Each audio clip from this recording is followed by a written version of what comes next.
Di Jepang, ada daging sapi terbaik dan berkualitas tinggi yang masuk dalam daftar Grade A5 karena kelembutannya.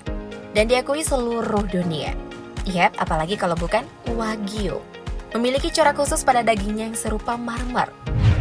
Konon katanya, sapi-sapi ini mendapatkan perlakuan istimewa, seperti pemijatan otot-otot dan suguhan minuman beralkohol, hingga bisa memperoleh daging sehat dan cita rasa memanjakan lidah.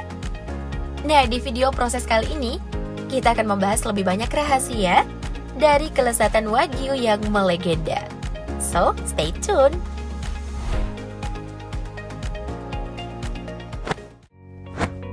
Sebelum lanjut membicarakan dagingnya, kita lebih dulu akan berkenalan dengan produsennya, alias si sapinya. Meski umum disebut sebagai sapi Wagyu, sebenarnya nama Wagyu dalam bahasa Jepang berarti sapi Jepang. Asal katanya dari wa, yang berarti Jepang, dan gyu berarti daging sapi. Jadi menyebut sapi Wagyu sebenarnya keliru. Yang harus kalian tahu, ada 4 ras utama yang dikembangkan untuk produksi Wagyu di Jepang, yaitu Japanese Black, Japanese Brown, Japanese Shorthorn, serta Japanese Pullet. Dan Japanese Black adalah yang paling banyak diternakan, mencapai 90% dari ketiga ras lainnya. Untuk terus menjaga laju produksi dari Japanese Black, peternakan biasanya melakukan inseminasi buatan. Memilih pejantan yang sehat dan birahi untuk diambil spermanya, menggunakan alat yang ditempelkan pada penis sapi untuk menampung sperma. Lalu, sperma akan dibekukan dan dimasukkan pada alat bernama artificial gun atau pistol inseminasi. Nah, pistol berisi sperma pejantan inilah yang akan disuntikkan ke vagina sapi betina. Pada prosesnya, peternak harus hati-hati agar tidak melukai betina dan berakhir kerugian. Yang harus kalian tahu, inseminasi ini juga tidak boleh dilakukan sembarangan. Butuh pengecekan secara berkala dan tepat untuk memilih betina yang siap bereproduksi. Setelah kira-kira masa kehamilan 281 sampai 283 hari atau sekitar 9 bulan, ya mirip durasi kehamilan manusia, sapi akan melahirkan. Aduh, aku yang tegang dilihatnya.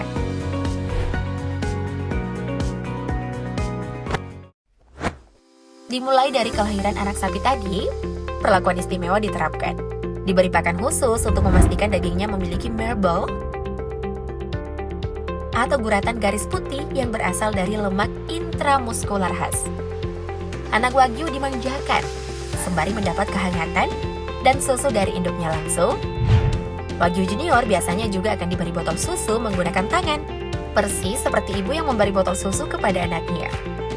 Rutinitas ini akan terus berlanjut hingga sapi berusia sekitar 7 bulan. Metode penggemukan dimulai, menu pakan pun bertambah. Biasanya, sapi diberi pakan jerami kering khas, diselingi dengan campuran gandum, jagung kering, dan beberapa pelet untuk protein. Pada tahap ini juga beberapa peternakan memberi minum bir lokal pada sapinya untuk memberi efek rileks dan memberi pijatan seperti ini. Ada juga yang menggunakan sikat kaku untuk melancarkan sirkulasi darah dan menghilangkan stres. Karena ternak yang stres biasanya akan berpengaruh buruk pada kualitas daging yang mereka hasilkan. Ya, jangankan hewan ternak, manusia aja kalau stres bawaannya uring-uringan dan cenderung menjalani pola hidup yang tidak sehat. Iya enggak?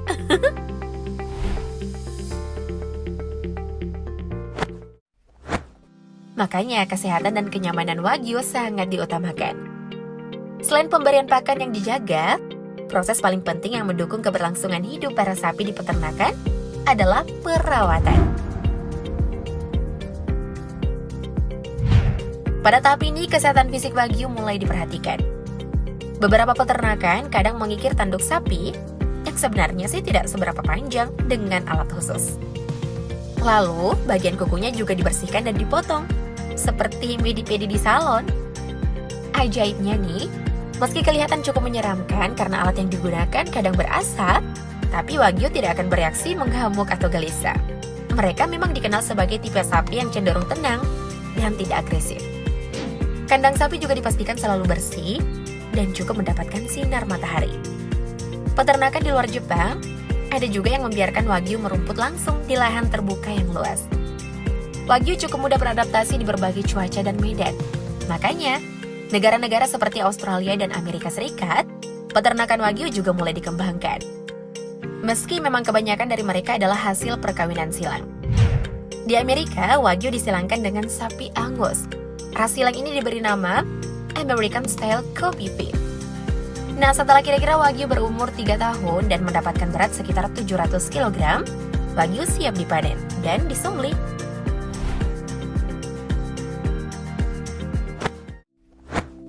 Selanjutnya, Wagyu yang sudah dibersihkan dan terpisah dari kulitnya akan digantung di pabrik pemotongan. Nah, yang berbeda di sini nih, Wagyu tidak langsung diproses untuk dipotong menjadi bagian kecil. Namun akan dicek dulu kualitas dagingnya oleh Japanese Meat Grading Association.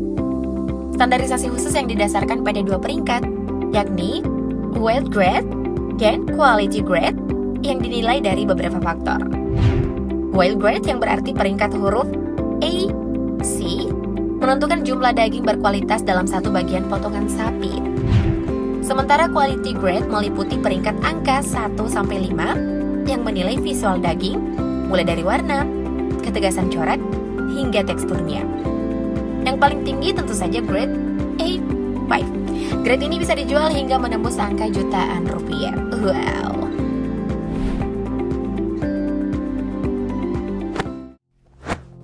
Setelah proses pemberian peringkat pada bagian-bagian Wagyu selesai, saatnya Wagyu menuju proses selanjutnya, yakni pemotongan.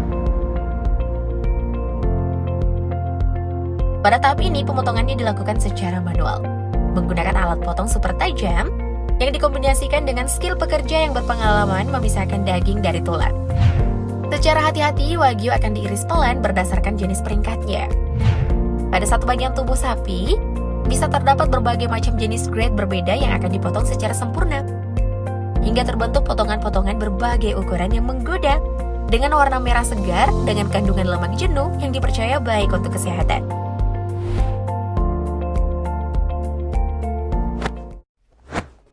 Selanjutnya, potongan-potongan menggoda tadi akan masuk pada tahap terakhir, yakni pengemasan. Potongan-potongan tipis akan diletakkan pada tray plastik hingga mencapai berat yang ditentukan masing-masing industri. Sementara potongan yang lebih besar akan langsung direkatkan plastik pada mesin press hingga dipastikan tidak ada udara terperangkap di dalam daging yang bisa merusak kualitasnya. Dan daging Wagyu akan dicek kembali menggunakan metal detector untuk mengantisipasi alat potong yang mungkin saja tertinggal dan bisa membahayakan pelanggan. Jika semuanya sudah dipastikan aman, Wagyu super mahal dan lezat siap didistribusikan ke supermarket dan restoran-restoran mewah. Nah, ngomong-ngomong nih, kamu udah pernah coba cita rasa daging peminum bir ini nggak? Spill sensasinya di kolom komentar dong!